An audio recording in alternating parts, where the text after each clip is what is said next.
it's easier for us to focus on celebrating other people and celebrating all the things they're doing right.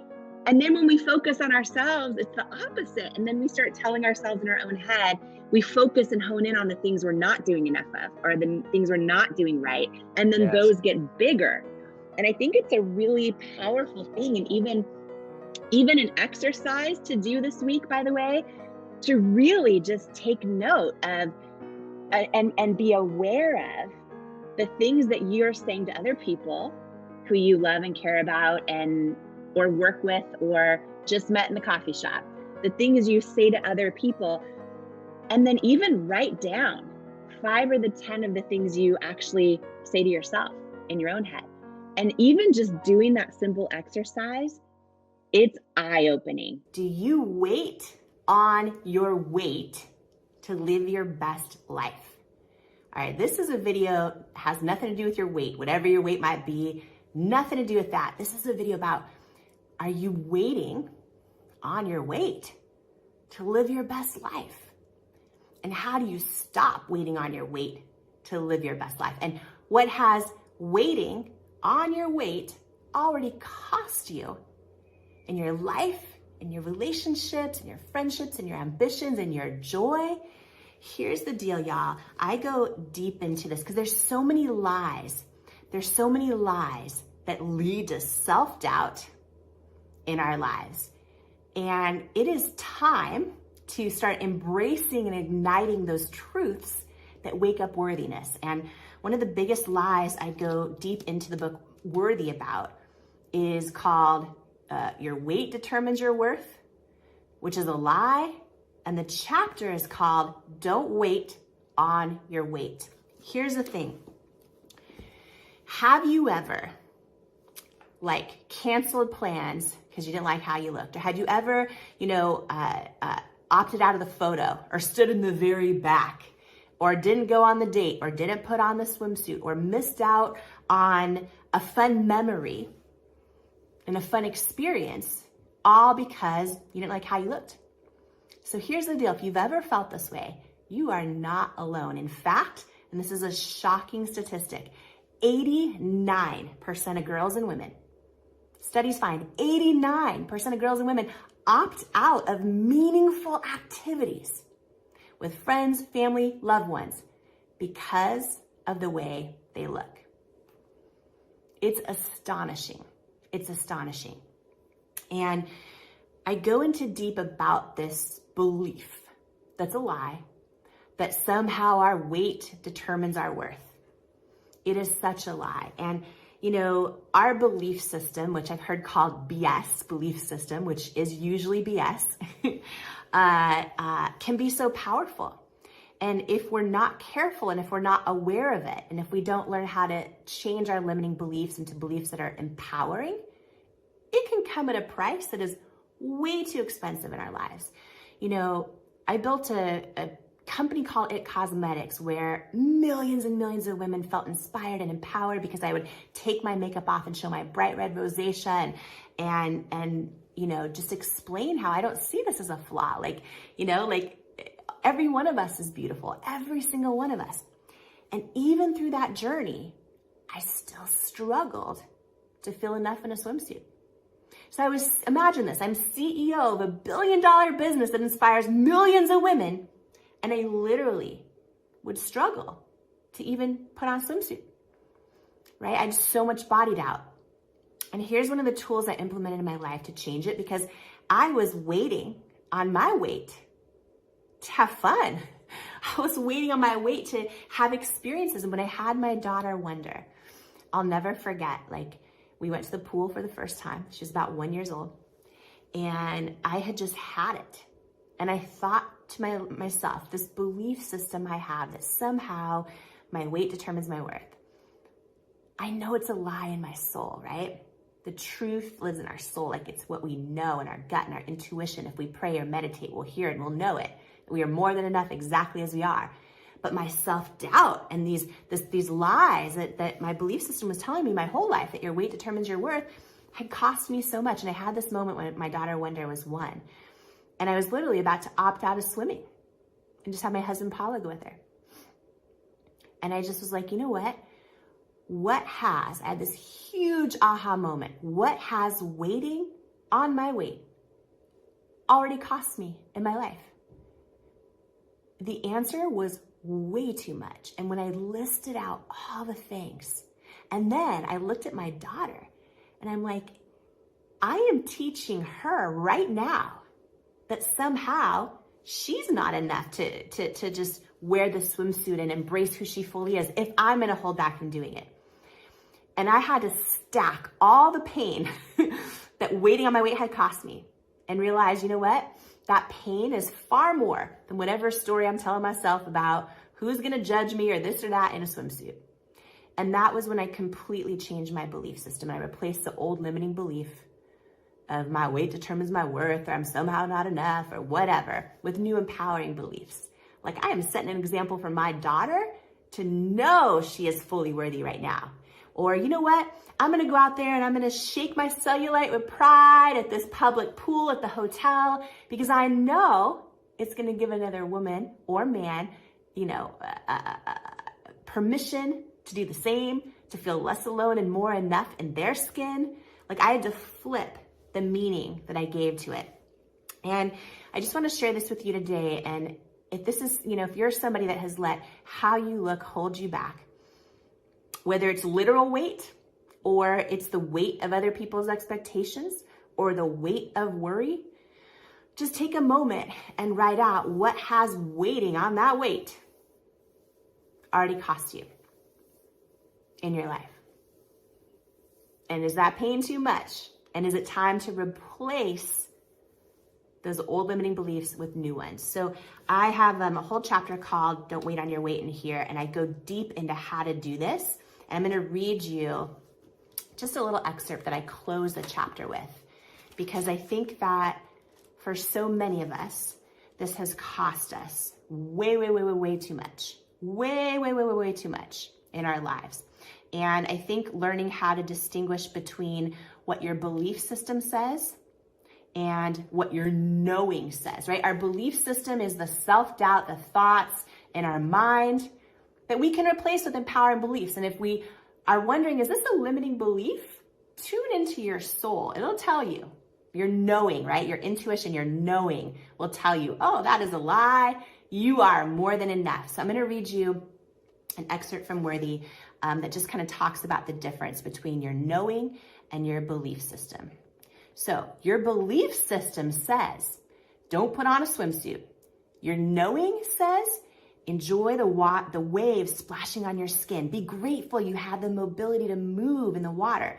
You have strong legs and feet and that feel the sand between your toes. You can feel the sunshine on your skin and the breeze hitting it, okay? That's the difference between what our thoughts and self-doubt will say and what our knowing says. Your belief system says, everyone's staring at you and judging.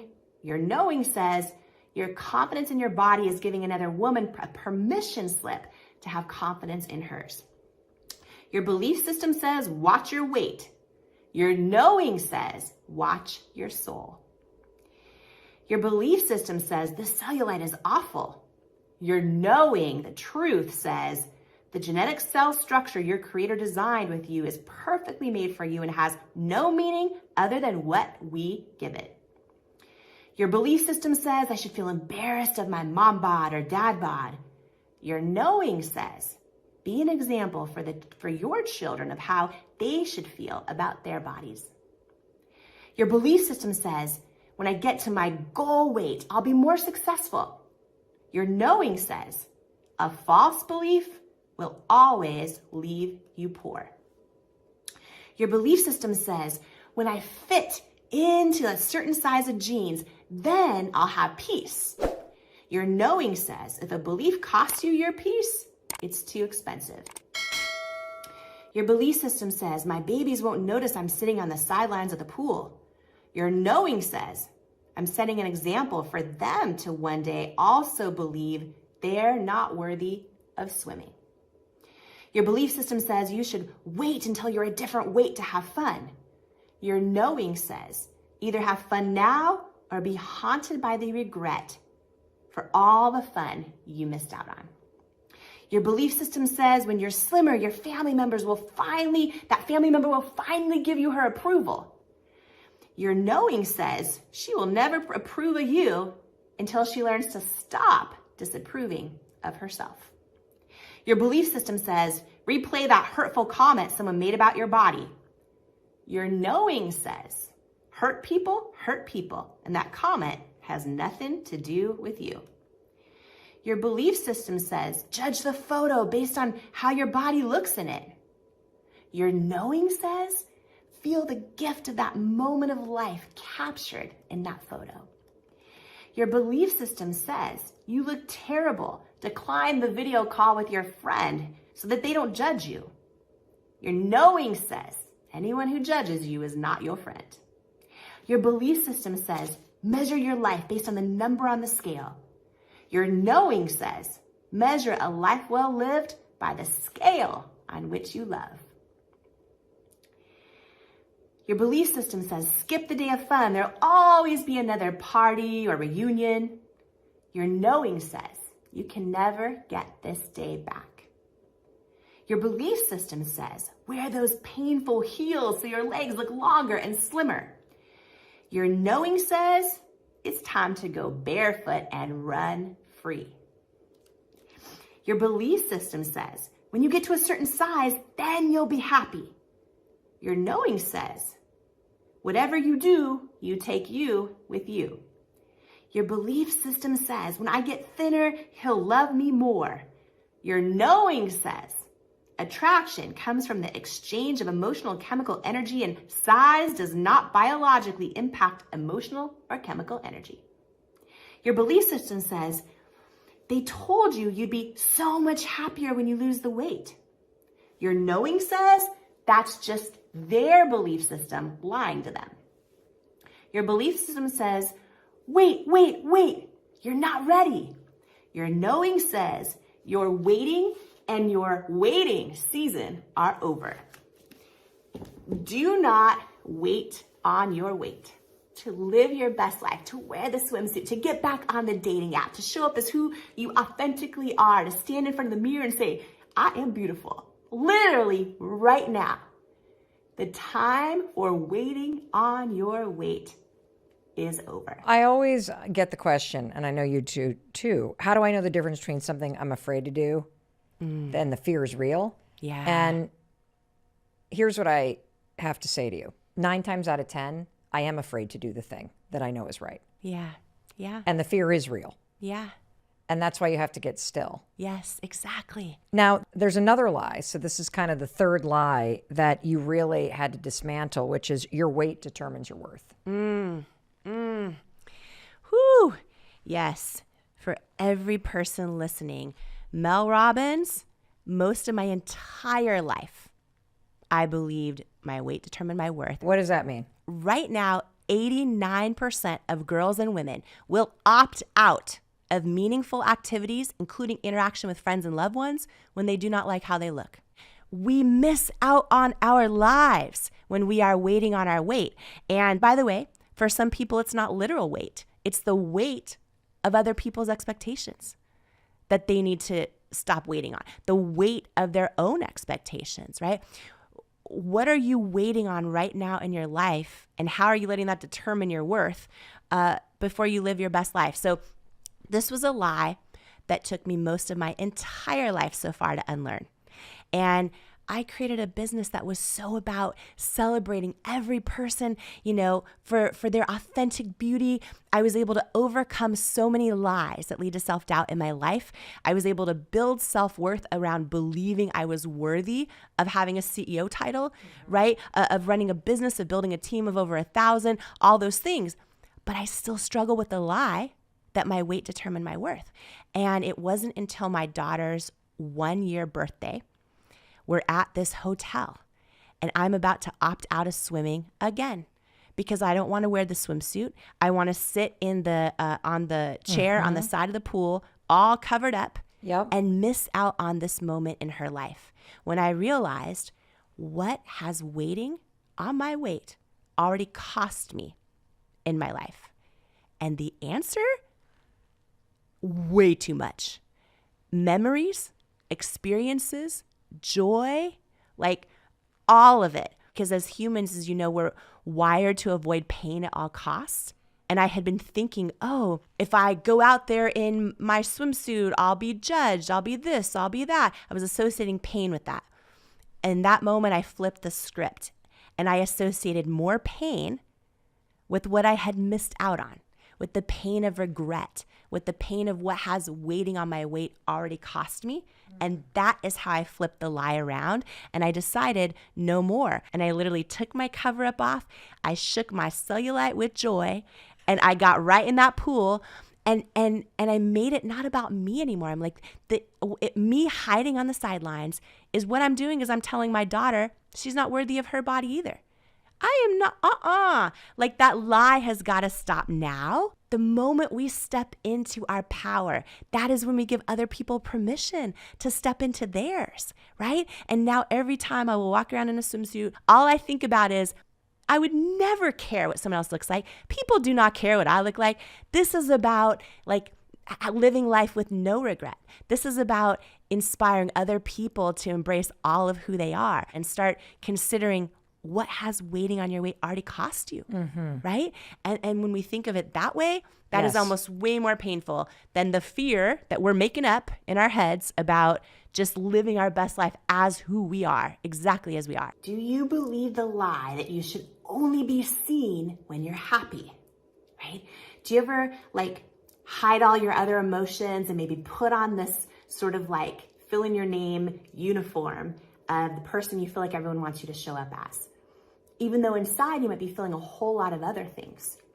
Well, here's the deal. We live in a culture right now that sort of like has these two juxtapositions. We're seeing all of this heartbreaking, horrific news happening all the time. And then we have good vibes only signs everywhere. And, you know, I'm so much and such a proponent about positivity and about choosing the meaning we attach to things and all that. But it's also so important to know that you are worthy of being who you truly are, saying how you truly feel, meaning what you say, right? And showing up and believing you're worthy of showing up as who you really are in your friendships, in your relationships. Like it's so important, because every time we put on a mask and pretend to be somebody else, every time we hide the messy parts of our life, every time we think we should only be seen when we're happy, and then we show up inauthentically, whether it's in a friendship or in our job or in a relationship, on social media, doesn't matter where it is.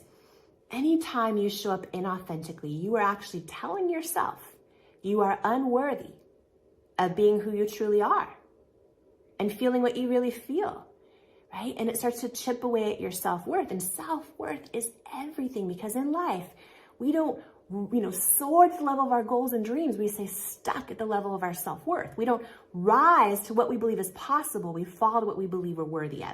And part of building really strong self-worth is identifying and unlearning all the lies that lead to self-doubt, and then igniting, waking up and embracing all the truths that wake up worthiness. So in my book, Worthy, there is an entire chapter. There's a whole section on the lies, by the way, unlearning the lies that lead to self-doubt. And one of those lies is, I should only be seen when I'm happy. And what does that look like? That looks like we might desperately want connection with a friend, but we wait to call them because we just don't want to burden them with our problems. Or we don't want to lower their vibration, or we don't want to bring them down. So then we hide, we feel lonely, and then we either put a mask on and call them and act like everything's great, or answer the call when they call, act like everything's great. Or we just wait until we have something positive or uplifting or great news to share with them. As a result, loneliness is at an all-time high. In fact, right now, 75% of us, right? You look at studies, 75% of us say that we'll only show our happy or positive emotions, and we'll literally hide or bury the negative or other, perceived negative emotions. I love the quote by Glennon Doyle that says, being human isn't about feeling happy, it's about feeling everything. And learning to know that you are worthy and that you are enough to feel everything is so important. You know, showing up as who you authentically are, fully you, is actually the only way to create a true human connection with another human, a true connection, right? We have all of these sort of false, unfulfilling connections that we might feel on social media, or we might feel if we're showing up as only part of who we are, but not all of who we are. And again, I said this a minute ago, but every time you show up inauthentically, you are telling yourself you're not worthy of being who you are. So it does slowly chip away at your self-worth. It's so important to know you are worthy of all of your feelings. They're all valid. The positive ones, the negative ones, the times when you just need to vent and have someone hear you, the times when you feel heartbroken, the times when you feel insecure, right? We all feel those. And we're kind of in this society where we're wearing these good vibes only shirts, and they're super cute. I have a few. But when we're only wearing those, we start to think that we're not worthy of showing up unless we're only feeling good vibes. And that's just not true. It is so important right now, today, to make the decision. Well, first of all, just be aware of it. Like, am I only showing up when I feel like I have something positive to share with someone? And am I feeling alone or hiding who I am, or not calling the friend back, or not answering the text, or not answering the call, or not answering the email, or declining the invitation when I feel like I'm just not in that positive state? And I don't want anyone to see me in anything other than a positive state. There's a recipe for loneliness. So today, just to kind of do a check and go, am I showing up for my true friends, the people I trust, the people I love, as all of who I am? Am I sharing times when I'm down and times when I'm up? Am I sharing how I really feel and saying what I really mean? And if the answer is no, decide if that's an old story, an old lie you want to unlearn, that you are only worthy of showing up when you're happy. Because it's a lie. You're worthy of showing up exactly as you are, right? And then today, make that decision to take one step. You could just take one small step forward of deciding, I'm going to call a friend up who I trust, and I'm going to actually share what I really feel. Or I'm going to share, I'm kind of insecure today, or I'm kind of down today. Right? And one tip, and I talk about this, and I go in deep in the chapter in Worthy called I Shall Only Be Seen When I'm Happy, the lie, and how to unlearn that lie. But one of my friends, Glow Atano, talks about how she does what she calls a capacity check, right? Have you ever had, because by the way, listening can actually be depleting. Studies show it's depleting on the listener. So listen, I'm a good listener, by the way. Listeners are heroes. My husband's a great talker. I'm a great listener. Listeners are heroes. It's also depleting to listen. And so one tool as you start to implement this in your life, where you start really sharing how you're really feeling, the good, the bad, the insecure, the excited, all of it, right, is what's called a capacity check, what Glow, my friend Glow, calls a capacity check, which means, you know, when you call someone up, or it could be your partner at home or your friend, you just ask them like, hey, I have something kind of, you know, serious I want to share, or heavy on my heart. Do you have capacity right now for a conversation? And then they might say yes, they might say no, they might say, oh, you know what, I'm super going a million miles an hour right now, but can we talk tonight at 6 p.m.? Like, you just kind of check, do you have capacity for a conversation that's not just happy? You know what I mean? And doing that capacity check is huge. I actually started doing it in my marriage. Sometimes when my husband Paulo will come up to me, I'll say, okay, do you want to just vent? Do you want me to give you advice? Do you want me to just listen? Here's how much capacity I have right now. And if you need more than that, let's pick a time, kind of thing. And I'll ask him the same thing. And it's been, you know, huge for us. And, you know, if you don't want to start asking this right away in your relationships, you could ask others to do it for you. Can you, check in with me and say capacity check? But if you aren't ready to do that yet, you can just start doing it, right? You can just call them up and say, hey, do you have capacity? Kind of a thing. But if you have a friend that maybe is always calling you and wants to just dump all the time, well, that's when you can kind of start to implement those boundaries. You can start by just setting the example yourself and just saying, hey, I want to share something with you, but I want to do a capacity check. Do you have capacity for this conversation? And then you kind of ease into it, and you eventually ask them, hey, would you mind just checking in with me if I have capacity for something this heavy right now? And you just kind of build trust, and you build connection, and you speak your truth. And It's the most beautiful thing that I know for so many of us who are raised people pleasers or who believe, especially girls and women, we're taught like, just smile, just be quiet. Like, I have so many memories growing up of being a little girl, and I'd walk into a supermarket, and if I wasn't smiling for a second, some adult would say, smile, like as if that's my job. We're taught we should only be seen if we're happy. It's a lie, and it's a lie that leads to disconnection. It's a lie that leads to us showing up inauthentically and chipping away at our self-worth.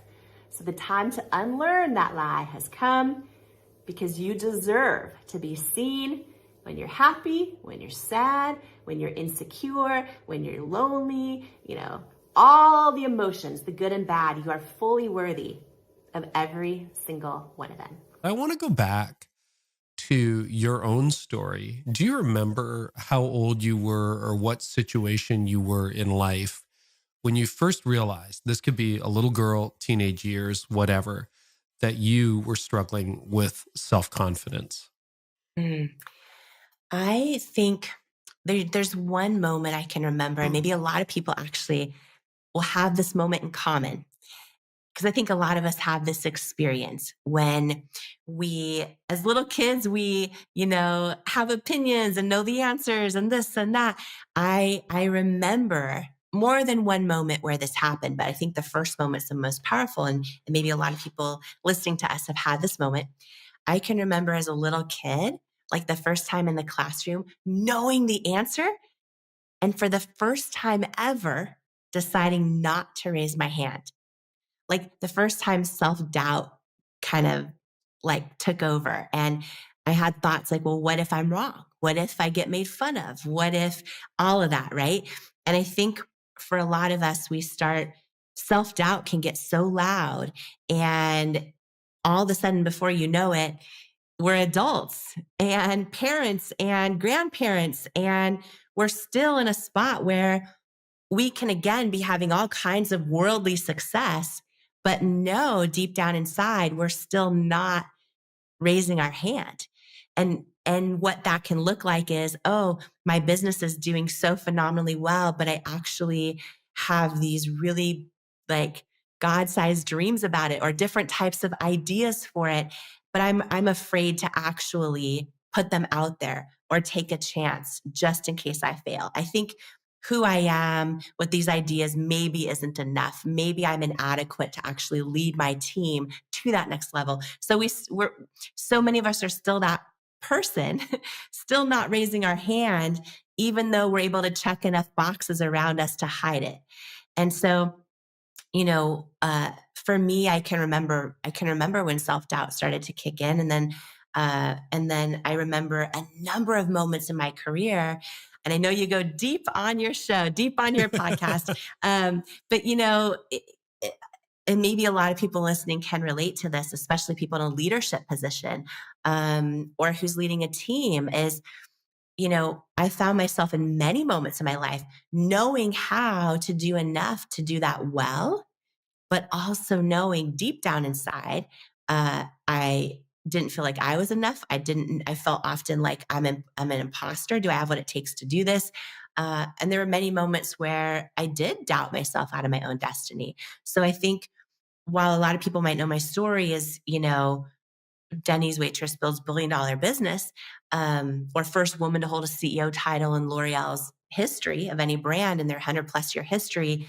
My real story is a girl who went from not believing in herself to learning how to believe in herself. And, my first book, Believe It, is really my journey of learning how to believe in myself. But Worthy is really the playbook on how do you believe in you. And it's packed with over 20 tools that are real tactical that you can really apply to your life right now. Like I think of the rejection framework, but for an example in the book. And, a lot of people will ask, well, how did you, endure years and years and years of rejection building your business? And, a lot of people don't know we were teetering on bankruptcy for many years. A lot of people just kind of know the success story. Wow, it's now one of the largest, companies in that space. But for many years, it was rejection after rejection. And I think, learning how to deal with that is such a powerful thing, and also how to almost embrace it in a fearless way, how to reframe past rejection so we don't let them take root and start to think that we're a failure, which can then take root in our self-worth. And so, yeah, I packed it with lots and lots of tools on hopefully that everyone can apply to their lives right now. Because, one of the things I say in the book is that, when it comes to your business or your leadership or your life or your relationships or your goals and dreams, that we don't soar to the level of our goals and dreams. We stay stuck at the level of our self-worth, and we don't rise to what we believe is possible. We fall to what we believe we're worthy of. And so, when you build your self-worth, it's just one of the most, and doing that through faith and doing that through a whole lot of other tools, because at the end of the day, building strong self-worth is not about learning new things. It's actually about unlearning. It's about unlearning a lot of the lies that lead to self-doubt, and then igniting those truths that wake up worthiness. The first thing I'll say about authenticity, because so many of us are scared to be who we really are, right? Because we fear rejection or isolation or not being included or judgment or all those things. And first of all, just one little tip, and you'll know this so probably way more than I do, Jim. But one thing that's always helped me is like so many studies out there talk about how it's impossible to have a real true connection with another human being if you show up as your representative, if you don't show up as your full authentic self, for better or worse, right? The good parts, the bad parts, the quirky parts, whatever. And whether the relationships you want to have are with your partner or your customers or your community on social media, you actually cannot have a fully authentic relationship if you're not showing up as your full authentic self, for better or worse. And so if right now you're listening and you're like, oh, well, I'm showing up kind of as the person I think I need to be, or I'm getting distracted by other people on social media because they're having great success, or their podcast is doing well, or their business, my competitors' businesses are having success by doing this, so I'm going to do that. You are robbing yourself of that actual authentic connection with your own customers, your own community, or your own friends, or your own family. That literally is the only way, from my experience, to build anything that lasts, anything that matters. Like in my journey of now doing over 1,000 live TV shows on QVC, right? I've met thousands of entrepreneurs in the green room, and most of them only last one show, maybe two, and they're gone. And I would like, over the years, I would think, what is that commonality between the people who end up building something? And it's never how smart they are. It's never how skilled they are on television. It's never that. It's the ones that like are the same way in the green room when no one's watching as they are on air. And they're not, none of them are the same. Some are crazy and wild, and some are totally like, whoa. And some are really kind, but the ones that have that congruency, that show up on air and sell their product, whatever it is, whether it's a Dyson vacuum or a personal growth, whatever it is, they're the same, right? Because guess what? The people watching are able to connect, because you can't fake authenticity. And I feel like learning that is freedom, because it is so stressful when you feel like you need to show up on social media as something that you're not, because you're trying to build a following and get more likes, or you're showing up in the dating world and you're as your representative, because whatever, it is so stressful. But like, when you realize being authentic it's the most freeing thing, because you now no longer care if something's working for a competitor in your industry or this or that, because it doesn't matter unless it's truly authentic to who you are. And one quick thing is, like, I used to end up, we built to over 1,000 employees. So I went from not paying myself for 3 years to over 1,000 employees. And they would get so sick of me saying this, but I feel like it was one of the keys to our success was they would, tell me something a competitor was doing or a new product launch or whatever. And I would say, listen, our biggest threat to our business is not what the competition's doing.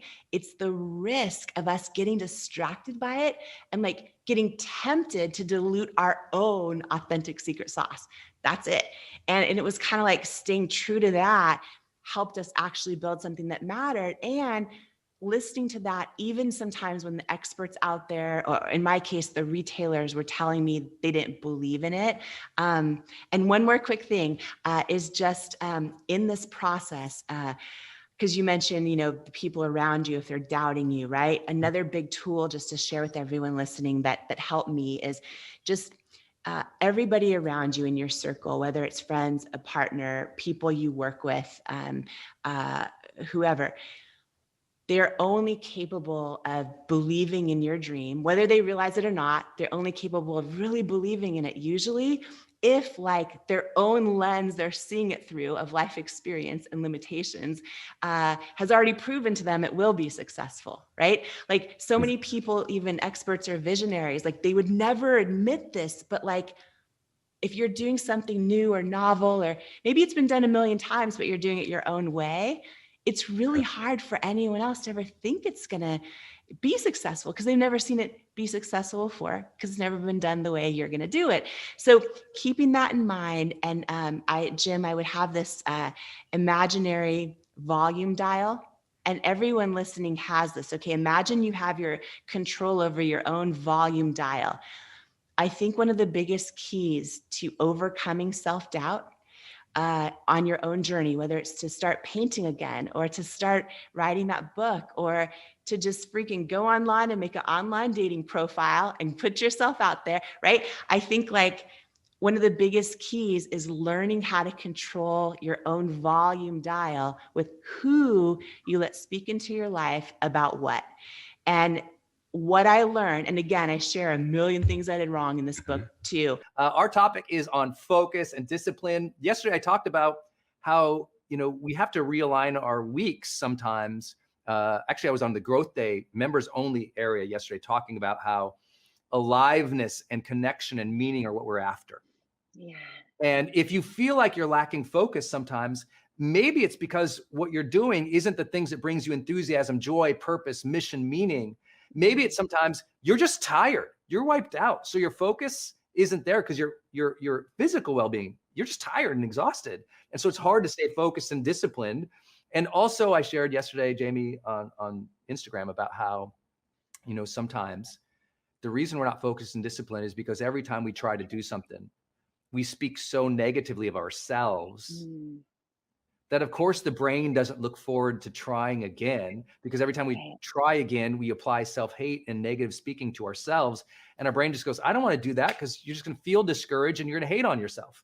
And so learning to focus and move forward with, like, positive affirmation for self, which you teach me a lot about, honestly, is helping people realize, oh, when I do that, I feel good when I get momentum. Of course, I want to get momentum today. Of course, I want to take action today, because when I do that, I honor and I respect myself. I get momentum. That feels good. It gives me more competency and capabilities. Okay, that feels good. So I feel like focus is not always just like, what do you do with your blocks of time?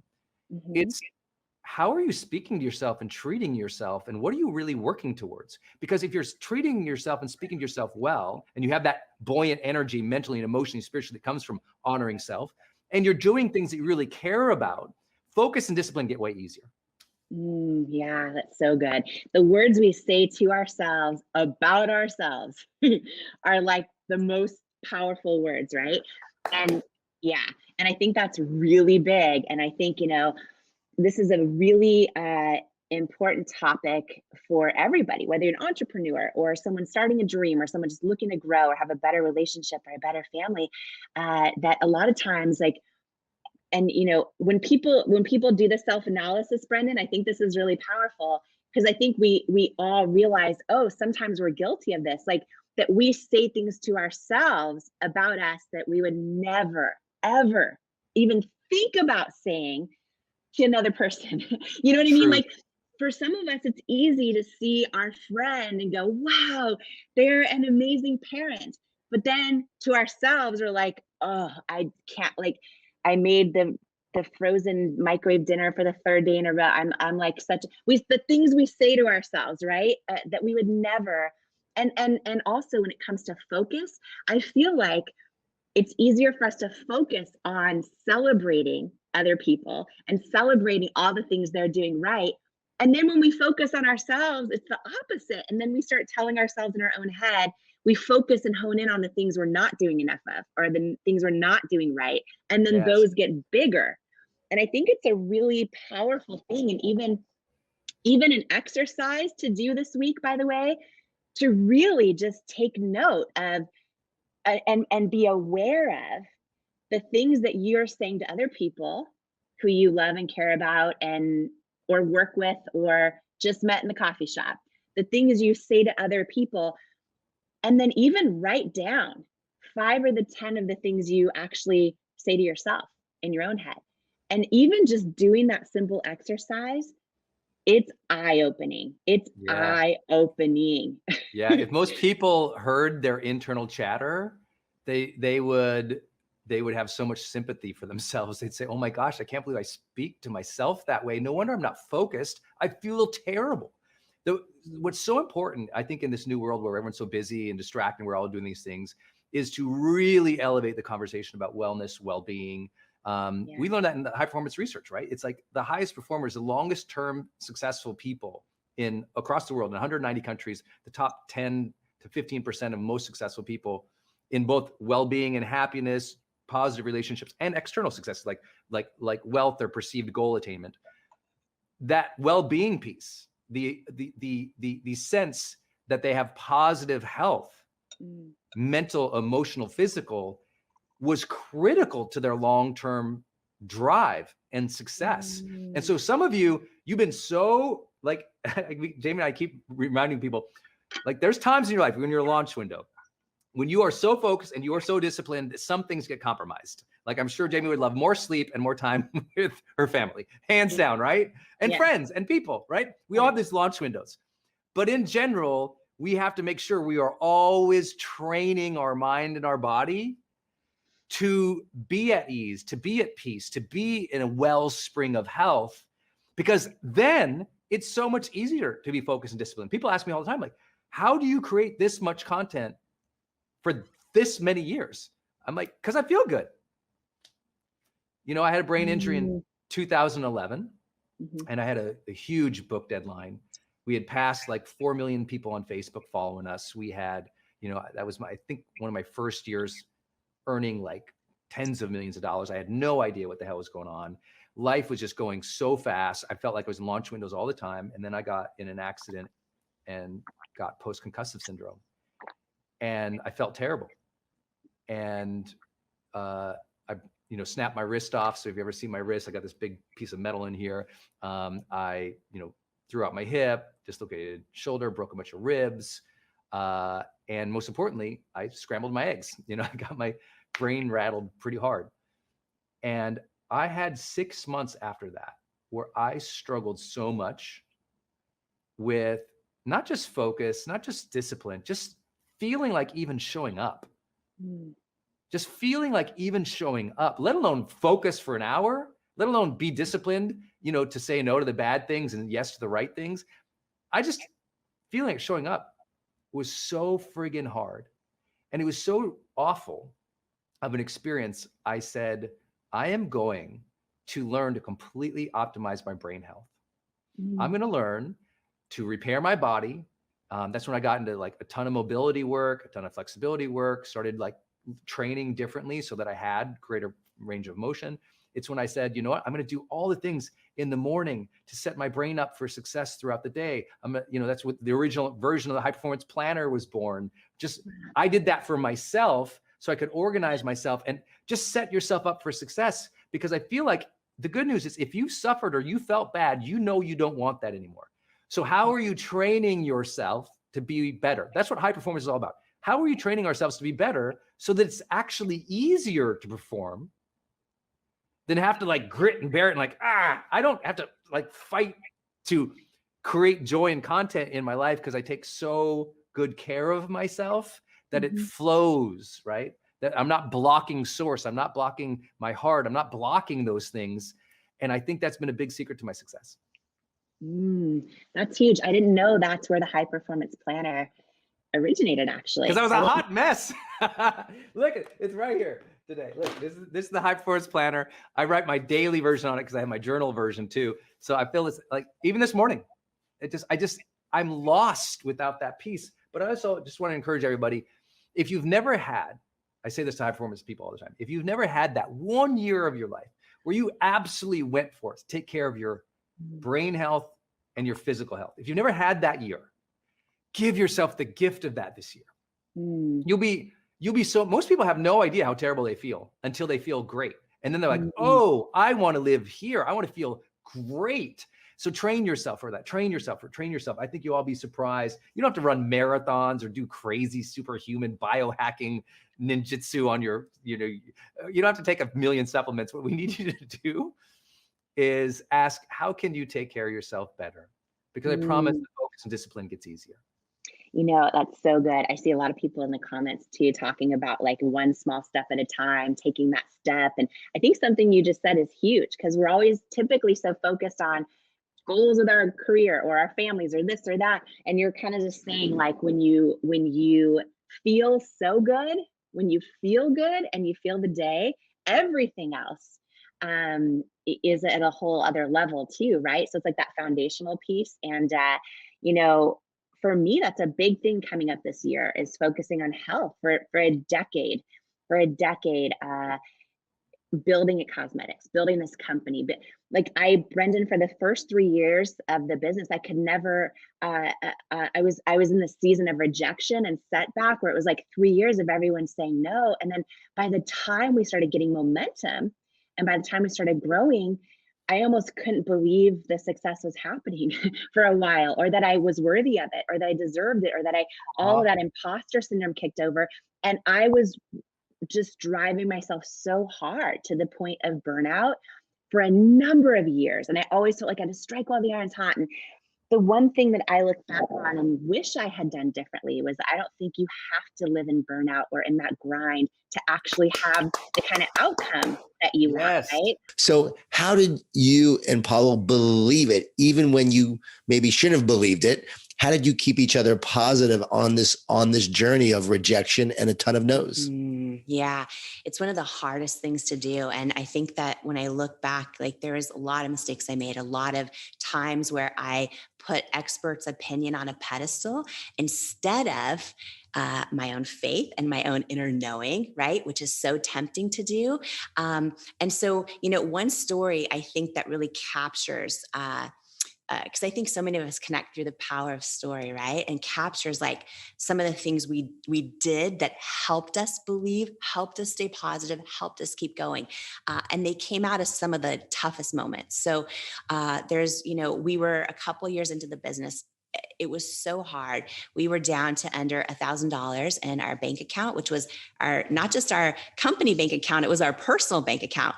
So anyone out there, whoever has been in that spot, and you go to an ATM to get cash and you hit no receipt because you don't want to see it.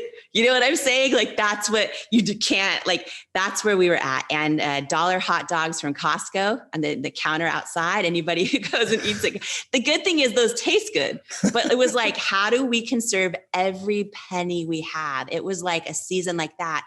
And we finally got a big call from an investor at a private equity firm. And John, I was so excited because this particular private equity company, they've invested in tons of like consumer product companies, like products all of us right now buy at the grocery stores. A lot of them, they've taken this particular PE place has invested in some of them pre-revenue, some of them when they're really small, and built them to these huge household names. So I'm sitting there going, oh my gosh, they see how how good our product is, what we're doing. Like, if they invest in us, like, A, maybe we're not going to go bankrupt. B, maybe they'll have leverage and help get us in all these stores that are telling us no, and get us on QVC is telling us no. So I was so excited, and we started taking meetings, and they seemed super interested. We got to the final meeting after the diligence phase, which is when you show them your projections and your plans and all that. I'll never forget this moment, and it was a defining moment that helped me understand, how do you stay positive in the face of adversity and opposition and hard times and setbacks. we got to the final meeting. Okay. And I was like, it's going to happen. Paulo and I flew in for the meeting. And they were so kind. Everyone was great. And then the head guy, and he was standing about 3 feet from me. And he says to me, so, we just want to tell you, we appreciate you. We're rooting for you, all these things, but it's a no. We're going to pass on investing in IT Cosmetics. And by this point, I'm so used to hearing no, right? And I'm like, okay, can you tell me why? Like, could you give me any input or because usually feedback's a gift, right? And he goes, well, do you want me to be honest with you? Like really honest with you? And I'm like, yes, please. And he was literally 3 feet from me. And he says, I just don't think women will buy makeup from someone who looks like you, with your body and your weight. And I remember watching, it was almost like I was watching his mouth move in slow motion. And when these words were coming out, I felt like this lifetime of body doubt and self-doubt, like flood my body all at once. And I remember as I was watching him say these words, I wasn't offended or anything like that. I mean, it wasn't even about him. It was almost like I was staring my own fear straight in the eye. And I remember this moment where 2 things happened. Like I remember feeling like, okay, I need to keep my faith bigger than my fears right now. But I also had this deep feeling as he was talking where I just felt he's wrong. He's wrong. But I also felt like if I was ever going to prove that, it would come down to me truly learning how to believe it for myself. And the other thing that happened, and I truly believe our setbacks, even when they suck, even when they hurt, even when they don't make sense, even when they're unfair, our setbacks are so often our setups, right? For fuel of what we're supposed to step into. And when he said those words, I thanked him for his time, because what I realized in that moment was like, oh, he has seen the same images his whole life of what beauty is that I have too, right? Him passing on investing in us because of my weight, that is exactly why I need to create this, like build this company, shift culture and beauty, because it doesn't just affect women, it affects everybody. And he's a dad to little, right? And it's like, it affects everyone. And I never took his no personally. It fueled me. And by the way, just a fun side note is 8 years later, when we sold to L'Oreal and our largest U.S. acquisition in history, I got an email from him, and he said, "Congratulations, I was wrong." And I also learned we would have been the biggest investment in his the most successful investment in his company's history. And the last thing I'll share is, on this is that, when I talk about our setbacks or our setups, had he said yes to us at that time, we were so desperate. We were so small. We had what looked like no opportunities around us. We probably would have sold like the majority of our business to him for almost no money just to survive. Instead, we ended up because everyone rejected us in big part, we ended up staying the largest shareholder all the way through the sale. And our life is and what we're able to do and how we're able to serve and give is so fundamentally different because of so many of those no's, even though at the time they hurt, they're painful. And it's like, I really think those, like so often the most painful times in our life and the rejections and the no's are often like just like serendipitous grace, like wrapped in a package labeled painful, rejection. And so, part of staying positive was really keeping the perspective the whole time of, first of all, learning to really tune in and trust ourselves and our gut, because so many people, even in your community, people I know, myself, this is always a journey and a struggle, is to figure out how to trust ourselves, right? And how to actually, because we're surrounded by so much noise, right? We have all the self-doubt in our own head. We have other people's opinions all around us, everywhere. We hop on social media or the news and everyone's fighting. It's like, there's so much noise that so many people go through life and never learn how to actually break through and turn down the volume on all that stuff, turn down the volume in our own heads of our own self-doubt, and actually get still and listen to what it is our gut is telling us, our knowing, our truth, right? And for a lot of people, that's how they hear God. For a lot of people, that's how they hear their faith. And I think that doing that is so important. And in the book, I talk about so many tips and lessons on how I've done it. But I feel like if people are going to do one thing, just really learning to tune in to and listen to their own gut. A lot of people have never done it. A lot of people haven't done it in a long time. A lot of people feel like they don't know how to do it. And part of not knowing how is just because we're not separating that, oh, wait, everything I'm hearing isn't me. I'm hearing my own self-doubt. I'm hearing other people's opinions. I'm hearing my friends and family who love me, but they only see me through their own lens of experience and limitations, right?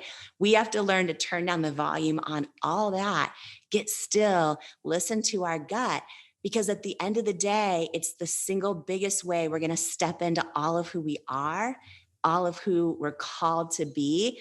And I know you have a lot of athletes on and a lot of people, and competition's a big, and listen, I'm all for like competing, all that stuff. Like, oh, trust me, like I'm driven. Like it's not an accident. We built $1 billion business.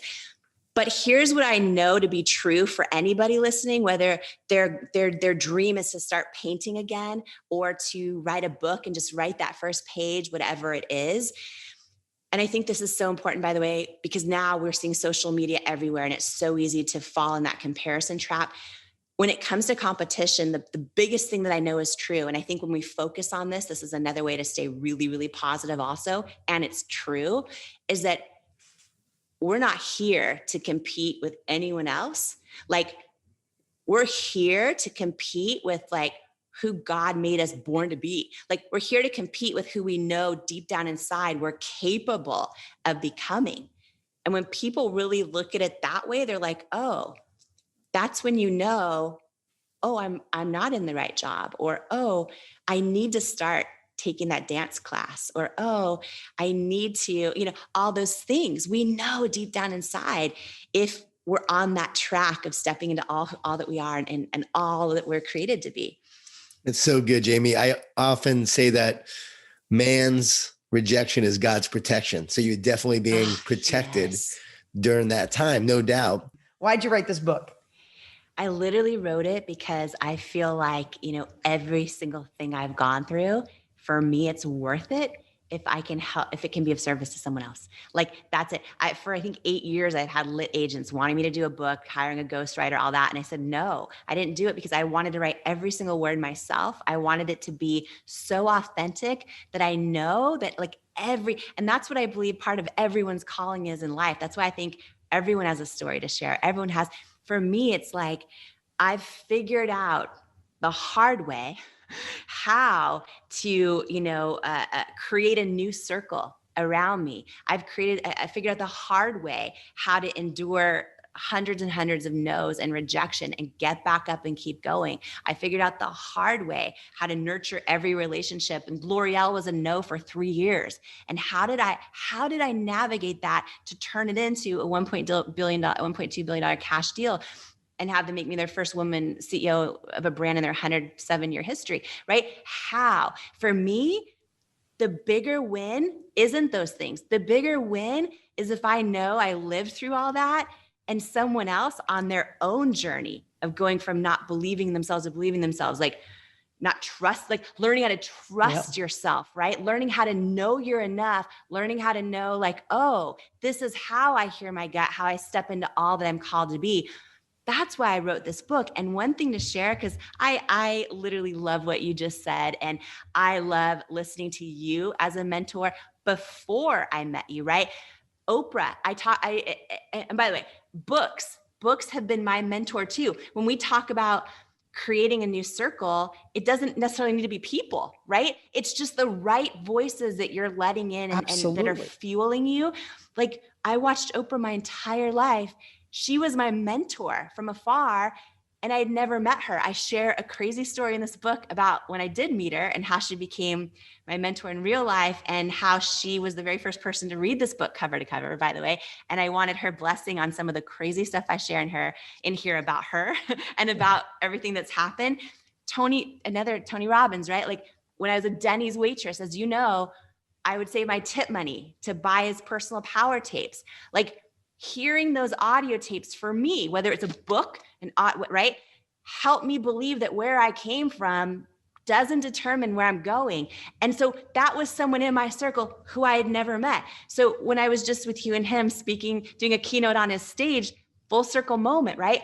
But whether it's a book, whether it's going to a Dean Graziosi event, whatever it is, that's also our circle around us that helps fuel the person that we're called to be. So I mean, my life shifted because of Tony's course 2 decades ago, right? It put me on a path to obsess on self-education.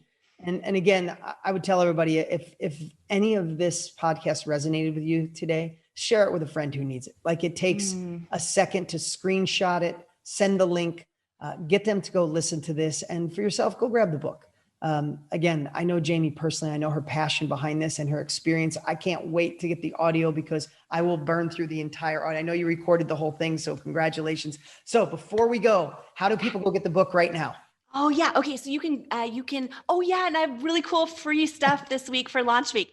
Like it doesn't even cost a penny, like nothing. This is just like, I'm so excited. First ever book. So you can grab Believe It. It's called Believe It, How to Go from Underestimated to Unstoppable. You can grab Believe It anywhere books are sold, Amazon, Target, Barnes and Noble, there's indie bookstore. So grab it anywhere. And then if you head to believeit.com, you just enter your order number and then you get my free, I did a free course called Becoming Unstoppable, How to Overcome the Things Holding you back. And also that's only for launch week, right? Yeah. Do that now.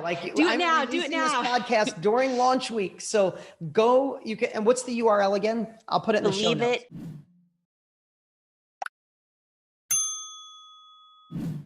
Yeah. So the book is Believe It. And then the URL is the website, believeit.com. Just believeit.com. So go to believeit.com. You can get a link to any one of those places to buy online. Then you come back with your receipt number and you get cool bonuses from Jamie for free. Yes. Jamie, thank you so much for being here today. Thank you for taking the time to share what's in your heart. I can't wait to listen to it from beginning to end. I love what I've read so far, but I comprehend listening. So I'm like, I'm waiting for the whole thing.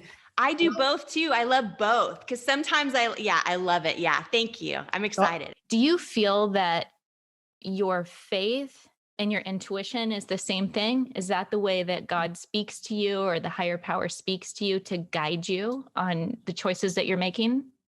Yeah, I think so. I think every one of us has an intuition or a knowing.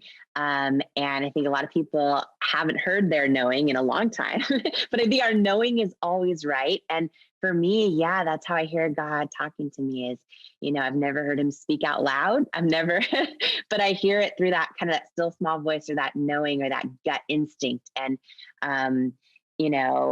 a big part of my journey, like a lot of people see the kind of the highlight reel, or maybe they read kind of the press story that's like, oh, Denny's waitress that starts idea in her living room and builds, $1 billion company. But my real journey, my real story is like a girl who went from not believing in herself to learning how to believe in herself and not really even knowing how to hear that own knowing or hear that still small voice, to learning how to hear it and then trust it.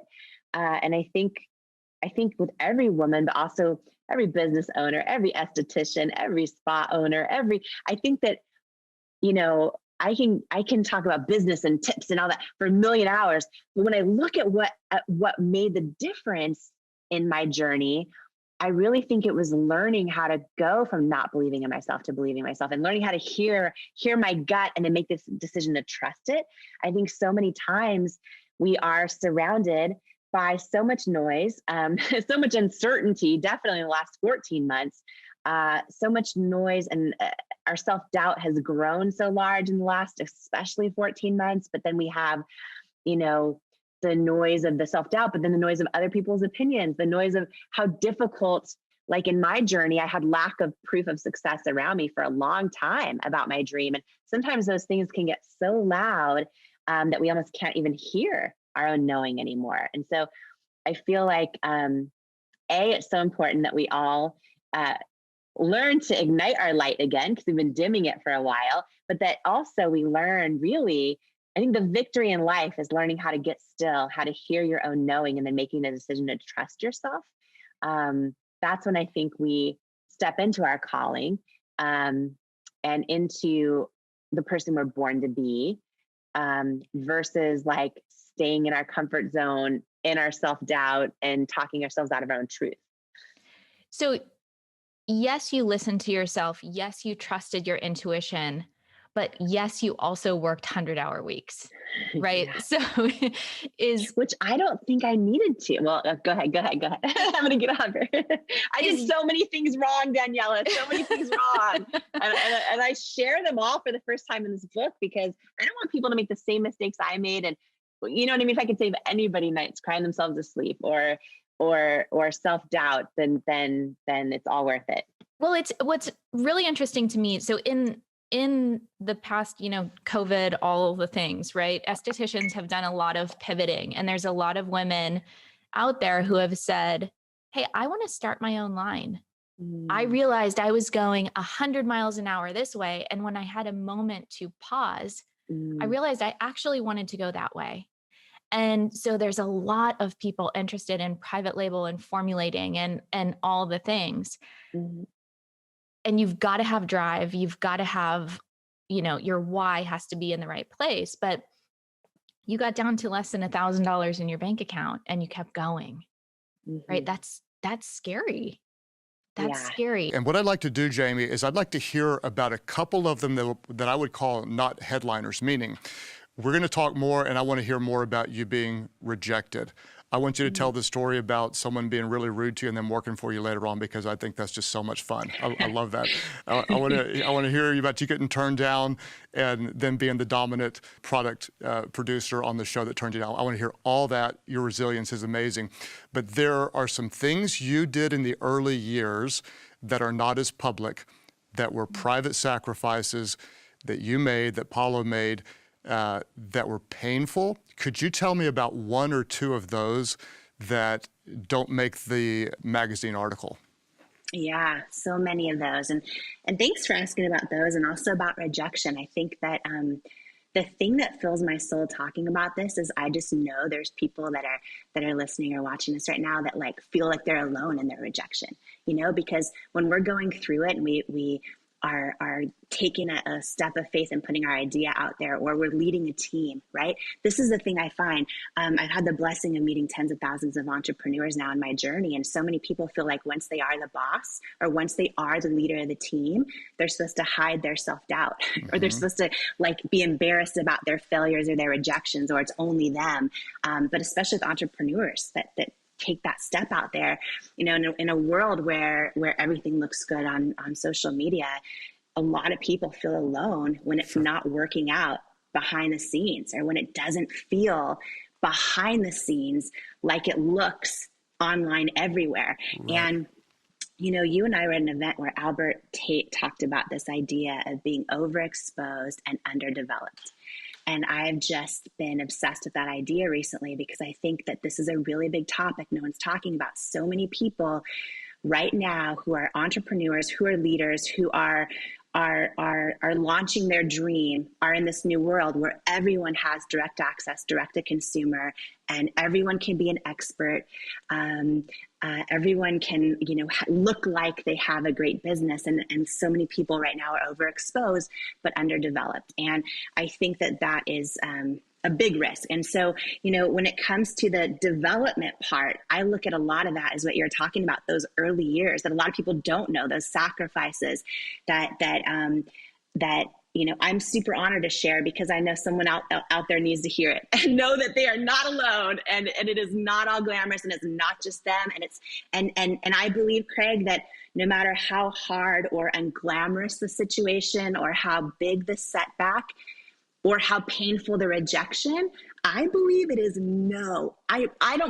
know it is no indication of your ability to succeed. It's no indication of, is your idea going to work, or is your company going to make it?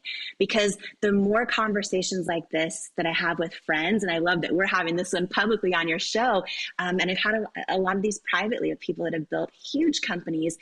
It happens to all of us, right? We go through massive setbacks, massive rejection, massive seasons of people saying your idea is not going to work. You don't have what it takes. I don't see you working in our industry. I don't think there'll be a demand for this. And just knowing that is just so important. And in the early years of building at Cosmetics, I didn't know these things yet. So I spent a lot of nights crying myself to sleep. You know, early on, we had no money, and I mean, no money, no money. And it was like, we finally, after all the retailers were saying no, right? Because we'd poured every penny we had into creating a product. And I just thought, if you create a product that's amazing, right? And as long as your product is better than what's out there, and I believed our first product was, it's just going to sell. And I just thought that it would, and it didn't. And I sent it out to all of the big beauty stores, the big department stores, and every single one of them said no. And some of them, it wasn't just like no, it was not no for now. It was like no forever, like no. And so, you know, I eventually thought, let's go direct to consumer. And my husband, we couldn't afford to hire anybody. So my husband built our first website. He bought that book, that big yellow book called HTML for Dummies, and figured out how to build our first website. And I've shared this story with you, but when our website finally went live, I thought it was just going to be this massive success. And the day it went live, we got no orders. And the next day, no orders. And this went on for weeks. And I finally, anyone who works with their partner, this is so easy to do, but I'm like, it's broken. You did it wrong. Like, there's no way that this product is so good. There's no way this website's working. We're just getting no orders for this product. There's no way. And then I remember the day our very first order ever came in, and I was like screaming and running around our office, which was our living room.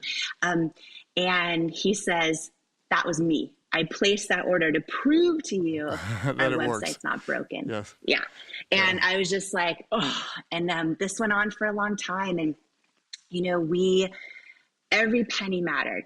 Every penny mattered. I remember, really mattered. And so, you know, and it went into our product and into our mission. And we were teetering on this balance of under $1,000 in our bank account for the company and personal combined for a very long time, which meant that if orders didn't keep coming in, like 2 orders a day, 3 orders a day, we'd be out of business. Mm-hmm. And it was this way for a very long time. And I remember seasons where I would go to the ATM and just like, if I needed $20 and I would hit no receipt, because like I couldn't even stomach it, like, to, you know what I mean? And it was this constant, are we about to go bankrupt, for a very long time.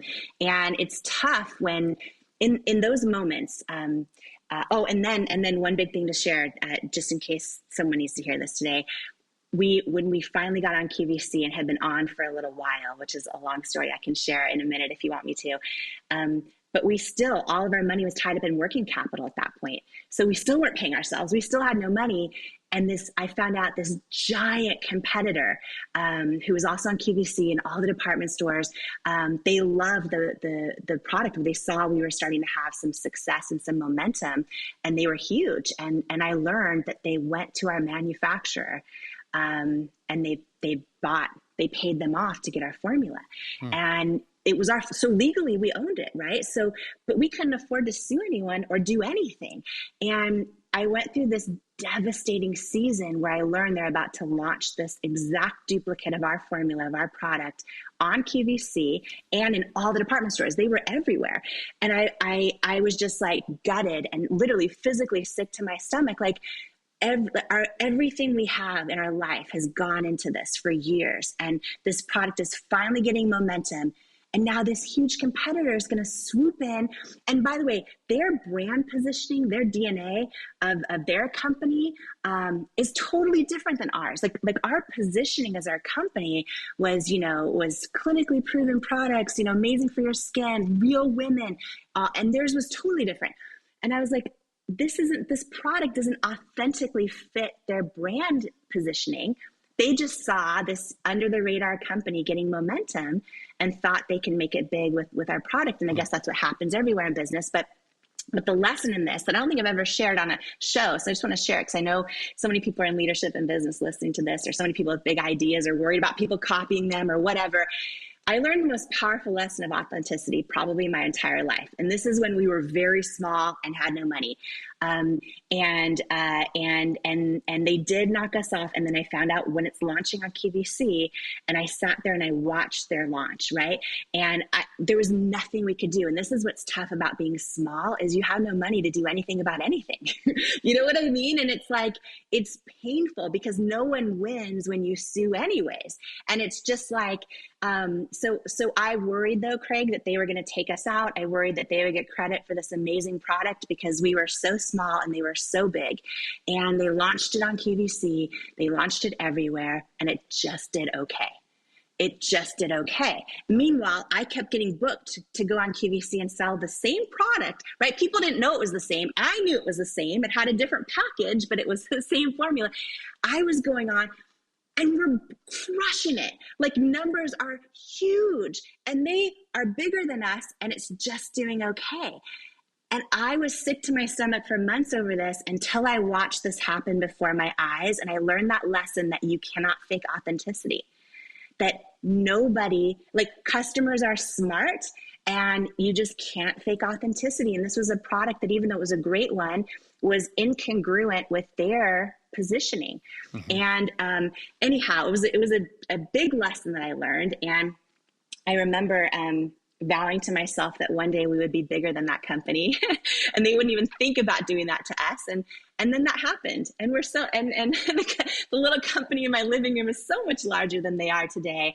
And one funny thing real quick is, you know, I remember watching, there was a message Joel Osteen did on TV where he talked about the boll weevils, and he talked about how the cotton crops and coffee crops and farmers were devastated and boll weevils were eating them.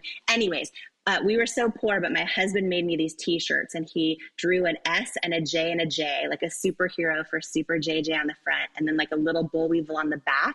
And I literally wore those shirts to and from QVC under my coat just to try and stay focused. Because, Craig, I was in the green room with the competitor that knocked me off and with all the other brands.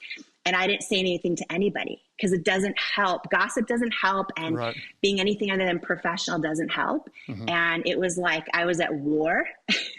I was at war, but I just knew God was on my side. I knew that I would ultimately win. I knew, I just didn't know how, but it was a really tough season. So when you say, what are some of the scrappy things you did in the beginning, for some reason, those t-shirts just came to mind. And I don't think I've ever shared that story before. I am obsessed with an idea that you have in the book about how all the hard things are going to, you know, like we started with that quote, they're either going to break you or they're going to make you. And really that's up to you.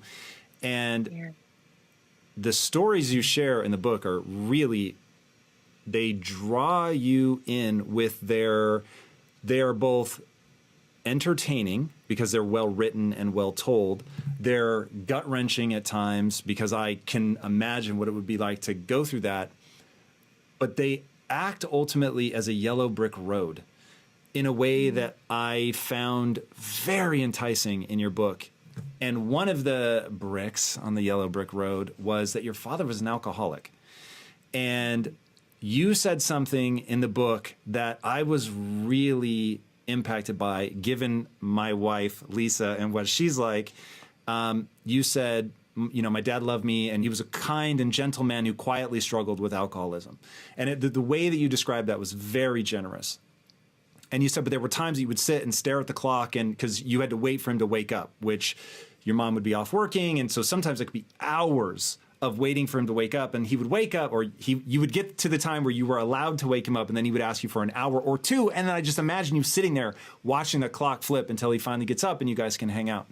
And in that you said, my dad inadvertently taught me that women are superheroes that have to be stronger than men, because that's what my mom was, a superhero who's essentially doing everything by herself.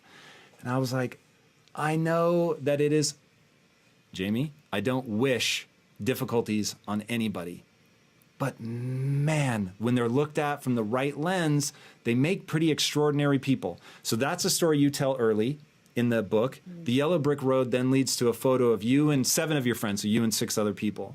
And you break down. Every one of you guys has overcome. It's almost absurd. The fact that out of 7, 2 of you were adopted. There's breast cancer. There's learning difficulty. I mean, it was crazy. And yet, each and every one of them is absurdly successful. How do people harness difficulties like that to become something powerful instead of, leaning into the victim side, which anybody would understand, people pulling the victim card from that? But how do you pull something else? The very first and most important thing on how is you have to want to. And I think that every human being can easily go into victim mentality on a lot of things that have happened in all of our lives, right?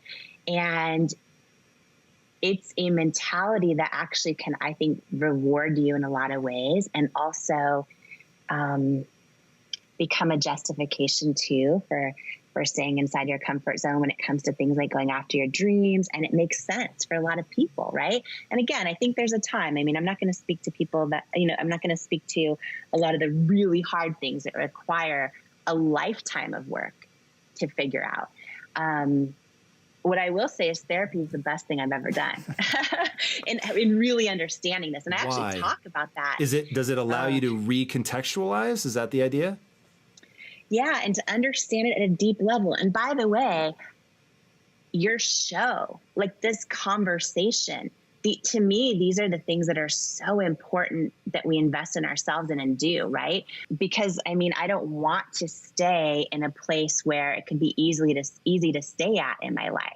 I think that the quote you started out with, when these tough times happen, do you warrior up or do you victim up? Do you level up or do you give up, right? The up is up to you. And I do believe why I share the story of my 7 closest friends is because I think this is important. I think a lot of people out there are like me and maybe have loving family, loving friends.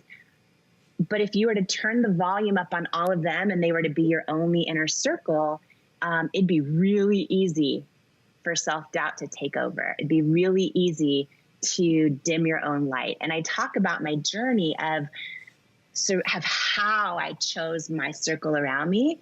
And it's never based on a commonality of life experience. It's my closest friends. And I think this is important for everyone listening, because a lot of people are like, oh, I don't have an inner circle that empowers me. How do I find one?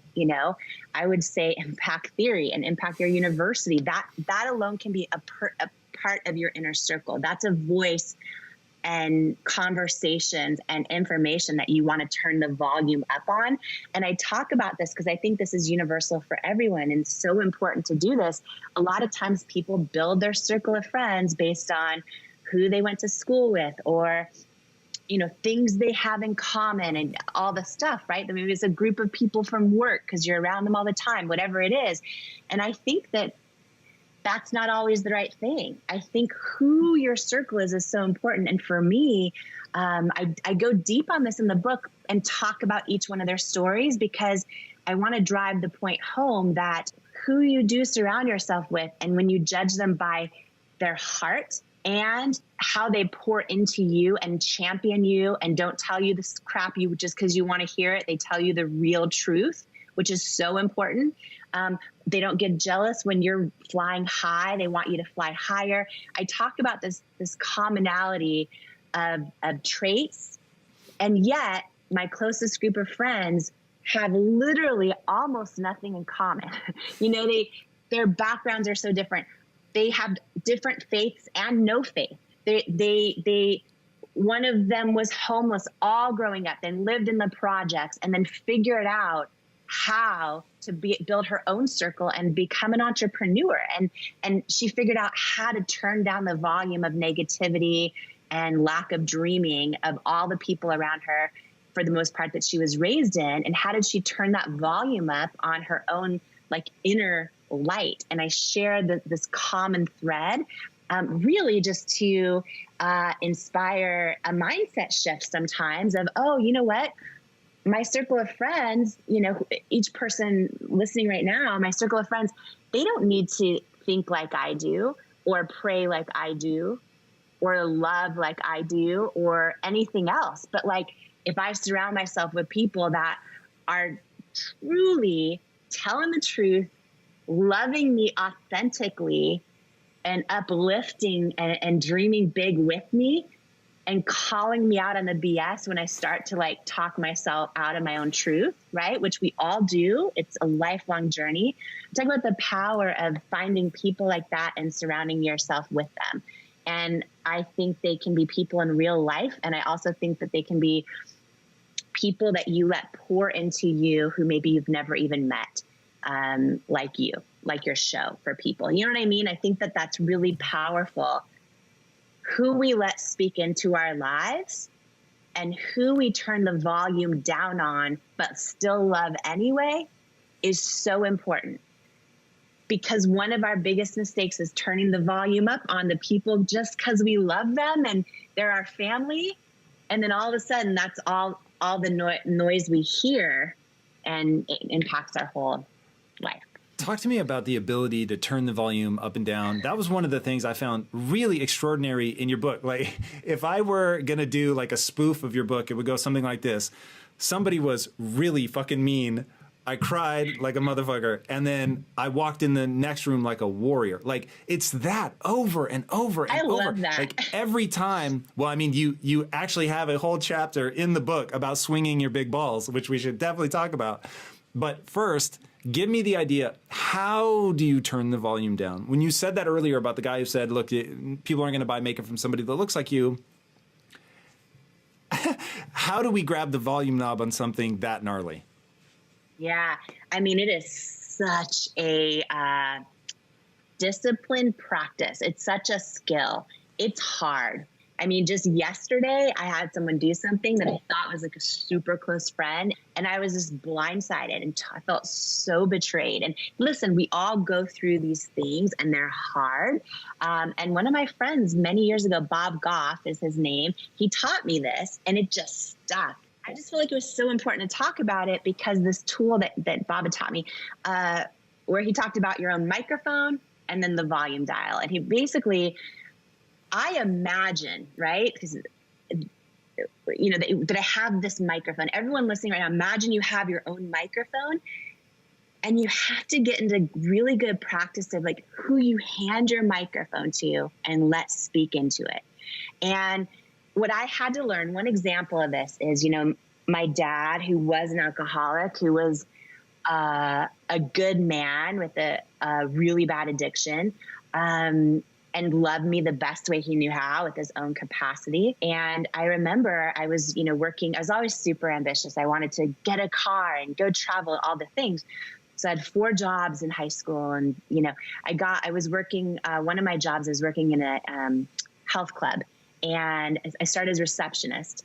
And then they said, well, if you sell memberships, you'll make commission on those too. And I started selling a lot of memberships, and I was like, this is great. And so after high school, I didn't go to school right away. I moved out, got my own apartment. I was making like $55,000 a year, which was more than my dad at his job he'd been at. And I never forget when I made this decision I was going to go to school. I was like, okay, because I just wanted to get out, meet other people, and like figure stuff out. And I remember when I told him I'm going to quit my job and I'm going to go to school, and he was mortified. He's like, what are you doing? Like, do you know how much money you're making right now? I mean, he was so upset and so worried about me that I was making a huge mistake. And so I remember even in that moment, you know, we all have experiences like that in our lives with our family, right? They're seeing things through their own lens of experience.